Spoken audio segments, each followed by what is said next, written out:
Oke, assalamualaikum warahmatullahi wabarakatuh. Selamat datang di channel saya. Jadi di sini saya mau sedikit curhat ya tentang penjualan saya di Lazada ya. Jadi sering saya cek ternyata penjualan saya di Lazada itu banyak sekali dipotong selisih ongkir. Selisih ongkir itu yaitu ketika sebuah paket ya, ketika sebuah paket itu melebihi dari apa yang sudah ditetapkan. Misal beratnya itu 5 ons, kemudian paketnya itu besar ya, ketika dihitung volumenya, diukur dengan penggaris itu ternyata volumenya melebihi dari yang ditetapkan dan masuk kategori di atas dari 1 kilo. Nah, kalau misal masuknya tadi itu 1,5 kg misalnya gitu ya, dari berat yang sebenarnya itu cuma 500 gram atau 5 on atau cuma setengah kilo, itu akan masuk di 2 kilo karena dari berat tersebut atau dari dimensi sebuah paket gitu. Nah, di sini di Lazada itu sering sekali terkena potongan selisih ongkir, bisa dilihat di video ini. Oke, jadi Anda sebagai penjual Lazada pernah nggak sih mengecek bagian keuangan, kita masuk ke menu laporan akun, kemudian klik dilepas ke saldo toko. Nah, ketika dibuka di sini ada jumlah total transaksi per hari ya. Misal kita buka. Nah, di sini nggak ada keuangan yang nyeleneh ya. Jadi ya tetap seperti penjualan seperti biasanya, ada potongan payment fee, kemudian biaya free shipping Mac itu sebagai pajak kalau menjual di Lazada. Tapi kalau kita cari lagi ya, dari hari ke hari, nah di sini ada biaya selisih ongkir 49.500, itu hampir 50.000. Bayangkan kalau banyak produk yang dipotong seperti ini, apa nggak bangkrut ya lama-lama. Dan di sini saya pastikan bahwa produk-produk yang saya kirim itu kecil, dimensinya nggak melebihi dimensi yang ditetapkan oleh ekspedisi pada umumnya ya. Jadi ini produknya kecil-kecil. Ini kalau diajukan itu susah ya. Diajukan susah, harus mengisi formulir ini dan itu ribet. Bayangkan kalau setiap hari dipotong seperti ini ya, terus setiap hari harus ngecek mengajukan, ya capek kan ya. Tuh, saya coba cari lagi. Oke, ini nggak ada, ini juga nggak ada. Nah, ini ada lagi, biaya selisih ongkir 90.500. Bayangkan, produknya kecil-kecil semua yang tak kirim, nggak sampai melebihi volume 1 kilo. Memang beratnya 1 kilo sih, tapi kalau dihitung itu nggak melebihi volume yang ditetapkan. Bayangkan, kalau setiap hari, nggak setiap hari sih, tapi sering dipotong seperti ini, apa nggak boncos lama-lama ya jualan di Lazada ya. Nah, ini ada minus 72.499. Ini kalau diurut sampai bawah ini banyak potongannya.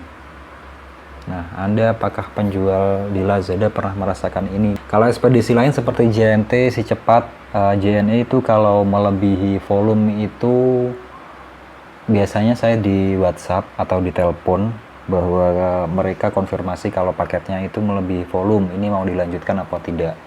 Tapi kalau di sini langsung saja dipotong ya. Oke, jadi di sini saya mau ganti ekspedisi saja biar ini nggak terjadi terus-menerus di toko saya. Oke, langsung kita ganti ekspedisinya. Saya pernah berdialog dengan salah satu kurir ya, itu kebetulan kurirnya kurir JNT ya. Jadi di situ ada ada kurir juga yang pernah melakukan kecurangan seperti itu. Jadi produk yang kecil itu diajukan ke marketplace bahwa produk itu melebihi volume, dan itu pengajuannya itu gampang kalau bagi mereka seorang kurir ya. Tapi kita sebagai penjual itu untuk mengklaim sebuah barang bahwa barang itu volumenya sebenarnya tidak melebihi volume dan sudah beratnya itu sudah yang semestinya, biar ongkirnya itu nggak membengkak, itu susah, harus mengajukan formulir ini dan itu kalau cuma satu nggak apa-apa ya, tapi kalau sudah sering itu akan repot gitu loh ya. Oke, jadi di sini saya akan mengubah pengiriman ya, mengubah pengiriman ke ekspedisi lain biar nggak dipotong terus-menerus seperti itu. Pengajuannya itu susah ya. Jadi langsung saja kita masuk ke bagian pusat bantuan. Nah, kemudian di sini silahkan klik live chat. Kemudian di sini silahkan ketik ya, mau ubah jasa pengiriman, Nah, oke. Kemudian klik perubahan ekspedisi pengiriman. Kemudian di sini klik lihat selengkapnya, dan di sini klik di sini. Oke. Nah, ini saya menggunakan Ninja ID ya, Ninja Van ya, Ninja Ekspedisi itu, Ninja Express. Saya akan mengubah ke ekspedisi lain ya, yang disediakan oleh Lazada. Di sini saya klik sikap pengemudi ya, karena di sini nggak ada ya. Kemudian klik berikutnya. Lazada akan mengalokasikan ekspedisi jasa pengiriman terbaik untuk Anda berdasarkan volume dan lokasi gudang ya. Jika tidak ada ekspedisi lain yang dapat menyediakan layanan penjemputan, apakah Anda mengizinkan untuk mengubah jenis ekspedisi Anda saat ini ya, penjemputan? Nah, iya, oke, nggak masalah. Kemudian klik kirim. Nah, oke, di sini pick up menjadi drop off, nggak ada yang ngambil ya, tapi saya bisa WhatsApp ke kurirnya buat ngambil ya, sudah ada ya, jadi nggak terlalu menjadi masalah. Kemudian shipping providernya dari Ninja Van ID,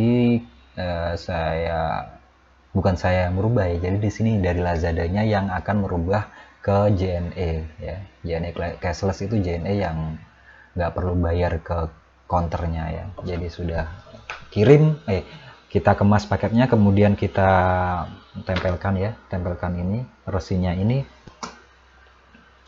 kemudian tinggal menyerahkan ke JNE gitu. Oke, begitulah caranya untuk mengubah ekspedisi di Lazada Seller Center ya, di toko Lazada. Memang agak ribet ya kalau Lazada itu ekspedisinya kita nggak bisa memilih dengan lebih banyak gitu. Kayak di Shopee, di Tokopedia itu kan disediakan banyak, ada JNT, JNE, Ninja, Indah Kargo dan lain-lain gitu ya, disediakan semuanya. Tapi kalau di Lazada ini sudah ditentukan oleh tokonya. Alasannya sih biar nggak terjadi penumpukan di kantor tersebut ya, kantor-kantor masing-masing ekspedisi. Tapi ya nggak tahu. Oke, terima kasih sudah menyaksikan, semoga bermanfaat. Wassalamualaikum warahmatullahi wabarakatuh dan bye bye.